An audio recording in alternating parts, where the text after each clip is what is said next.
سورہ مائدہ قرآن پاک کی 5ویں سورت ہے۔ مائدہ عربی میں دسترخوان کو کہتے ہیں۔ اس سورت کی آیت نمبر 114 میں حضرت عیسیٰ کے پیروکاروں نے ان سے یہ دعا کرنے کی فرمائش کی تھی کہ اللہ تعالیٰ ان کے لیے آسمانی غذاؤں کے ساتھ ساتھ ایک دسترخوان نازل فرمائے۔ اس واقعے کی مناسبت سے اس کا نام مائدہ رکھا گیا۔ یہ سورت حضور پاک صلی اللہ علیہ وسلم کی حیات طیبہ کے بالکل آخری دور میں نازل ہوئی، جب اسلام کی دعوت پورے جزیرہ عرب میں پھیل چکی تھی۔ سورت کا آغاز اس حکم سے ہوا کہ مسلمانوں کو اپنے عہد و پیمان پورے کرنے چاہیے اور دشمنوں کے ساتھ بھی معاملہ انصاف سے کرنا چاہیے۔ نمبر 2، حرام اور حلال غذاؤں اور اس سلسلے میں شکار کے احکامات وضاحت کے ساتھ بیان ہوئے ہیں۔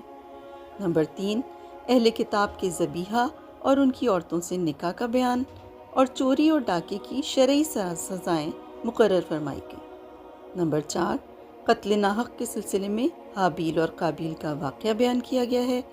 نمبر 5، شراب اور جوئے کو حرام قرار دیا گیا ہے اور وضو اور تیمم کا طریقہ بیان کیا گیا ہے۔ نمبر 6، یہودیوں اور عیسائیوں کے اللہ سے کیے گئے عہد کو توڑنے کی تفصیل یہاں بیان کی گئی ہے۔